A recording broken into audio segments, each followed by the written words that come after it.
오늘의 인문학 산책 주띵커와 함께합니다. 네이버 블로그 김종원 작가님과의 대화. 나도 3만원 이상의 와인과 같은 글을 쓰고 싶다. 3만원 이상의 와인은 위험하다.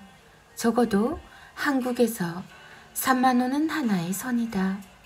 3만원 이하에서는 아무리 찾고 찾아도 바로 이거야 라는 탄성이 나오는 멋진 와인을 찾지 못하지만 3만원이 넘어가면 비로소 매일 마셔도 질리지 않을 수 있는 근사한 와인을 찾을 수 있기 때문이다. 문제는 그래서 3만원 이상의 와인 세계를 만나면 다시는 그 아래로 내려가기 힘들다는 사실이다. 그래, 나도 그런 글을 쓰고 싶다. 3만원 이상의 와인처럼 한번 읽기 시작하면 다른 작가 책은 생각도 나지 않을 정도로 근사한 사색의 향이 가득한 글을 쓰고 싶다. 한번 맛보면 다른 글은 생각도 나지 않을 정도로 아름다운 정원이 그려지는 글을 쓰고 싶다. 향기로운 데일리 와인처럼 매일 읽고 싶게 만드는 글을 쓰고 싶다. 삶을 다시 시작하려는 당신을 위한 10가지 조언. 1. 바람이 불수록 나무가 강해지듯 시련은 인간을 강하게 만든다. 2. 좋은 성격을 지닌 사람은 늘 좋은 현실을 마주하고 나쁜 성격의 소유자는 최악의 현실만 만난다. 3. 이성과 논리가 파괴되면 목소리가 커진다. 언제나 차분하게 말하고 행동하라. 4. 우리는 모두 실수를 한다. 다만 책임감 있는 사람은 수정을 하지만 대부분은 묵인하고 넘어간다. 5. 새로운 것을 배울 때는 늘 어떻게 활용할지 동시에 생각해야 한다. 6. 고통이 찾아올 때 왜 내게만 오는가? 라는 생각이 아닌 왜 내가 아니어야 하는가? 라는 생각을 하는 자는 지혜롭다. 7. 상처를 치료하려면 일단 상처를 직면해야 한다. 아프지만 피하지 않고 바라봐야 나아질 수 있다. 8. 훌륭한 예술은 훌륭한 인생에서만 탄생한다.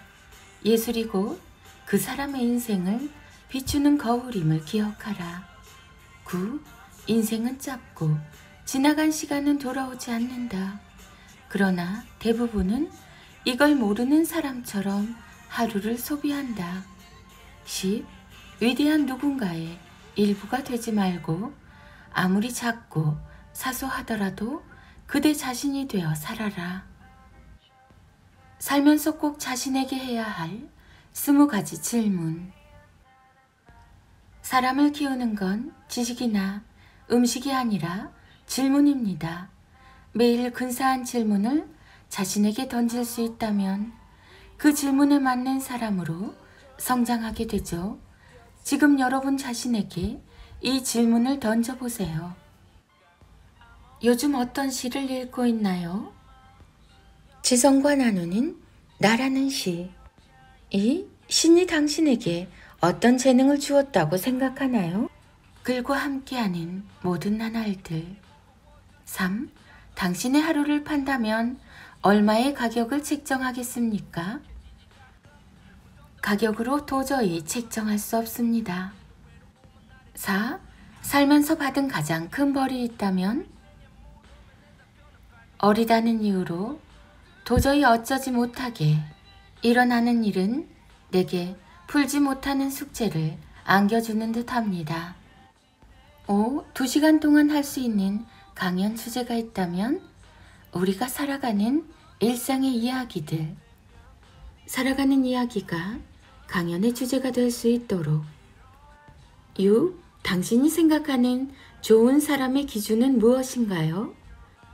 자신의 삶이 타인에게 본보기가 될 수 있는 가장 올바른 삶으로 사는 사람. 7. 인생 마지막 여행을 떠난다면 바다로 아니면 산으로. 내가 있는 곳이 바다이며 산입니다. 물론 드넓은 바다로 떠나 마음껏 여행을 할 것입니다. 8. 다시 태어난다면 건강한 거지와 병든 부자 중 누굴 선택할 건가요?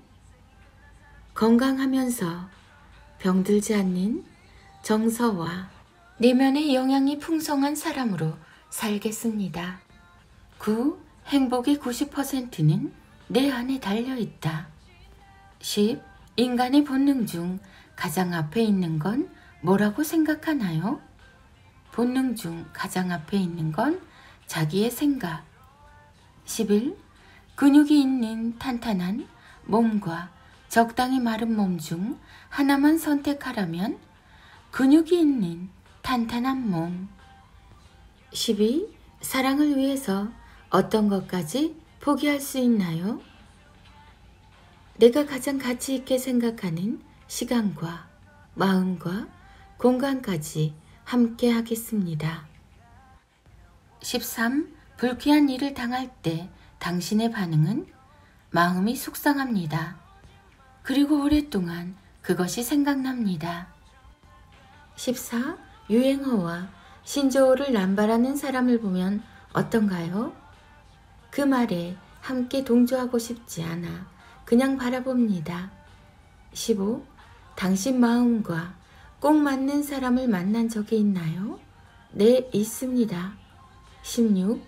무기력한 상태를 벗어나는 나만의 방법은 인문학 공간을 오가며 좋은 글과 좋아하는 공간을 오가며 좋은 생각을 찾습니다. 17. 당신에게 꼭 필요한 현대 기술은 무엇인가요? 내게는 역시 독서입니다. 필사와 낭송, 글쓰기. 18. 할 수 있다고 생각할 때가 맞나요? 반대로 생각할 때가 맞나요? 생각하다가 결국 하고 만다는 나를 발견합니다. 19. 꼭 고치고 싶은 버릇이나 태도가 있다면 꼭 고치고 싶은 버릇이나 태도 역시 바로 나다. 노 코멘트. 20. 노력이 결국 보상으로 돌아온다고 생각하나요? 보상으로 돌아오겠지만 꼭 보상으로 확인되지 않아도 나에게 큰 선물이 되어 돌아온다는 것을 믿습니다. 카카오 스토리 김종원 작가님의 기적의 필사법. 40 이후에 우아하고 기품 있게 말하는 부모가 아이에게 근사한 삶을 선물할 수 있습니다. 이전에는 말수가 적었던 사람도 40이 지나면서 갑자기 말수가 늘고 차분하게 듣기보다는 성급하게 말하려는 성향으로 바뀔 가능성이 높습니다. 주변을 보면 그 사실을 쉽게 알 수 있죠. 중요한 건 그렇게 되면서 자연스럽게 기품과 우아한 기운이 깃든 대화와 멀어지게 된다는 사실입니다. 마른 부모 자신의 인생과 일상을 대하는 태도를 먼저 바꾸고 주변에 있는 가족과 아이의 삶까지 바꿉니다. 40 이후에는 곁에 있는 소중한 사람이 늘어나기 때문에 더욱 우아함과 기품이 깃든 말이 필요합니다. 아이와 보내는 삶이 소중한 만큼 함께 나누는 말도 소중하게 다뤄야 하죠. 다음에 소개하는 40 이후에 더욱 우아하고 기품이 넘치는 말을 하는 사람들의 12가지 공통점을 잘 읽어보시고 꼭 여러분의 것으로 만들어 보세요. 습관이 될 수 있게 연습하신다면 우아하고 기품 있는 말을 통해 아이에게 근사한 인생을 선물할 수 있습니다. 1. 최소한 5번 이상 생각하고 말한다. 2. 정적의 순간을 두려워하지 않는다. 3. 침묵보다 나은 말을 하려고 노력한다. 4. 끊임없이 상대의 장점을 바라보라. 5. 정말 중요한 말은 먼저 글로 써보고 하라. 6. 경험해본 단어를 말할 때 말은 깊어진다. 7. 줄이고 압축하고 삭제해서 덜 말하라. 8.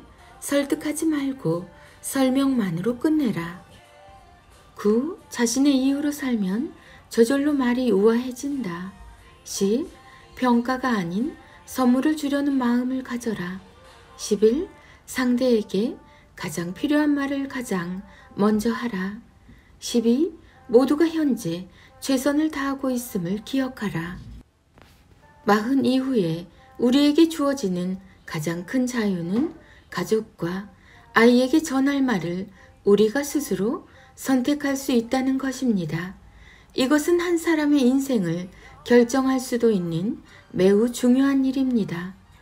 때문에 더욱 단어와 표현의 선택은 우리 자신의 기품과 수준을 보여주는 증거라고 볼 수 있지요. 아직 말의 의미를 제대로 이해하지 못하는 어린아이도 부모의 말을 통해서 차분하게 기억되는 기품이나 우아한 분위기는 느낄 수 있습니다. 그 기억이 하나하나 모여 아이의 삶은 지금도 완성되고 있지요.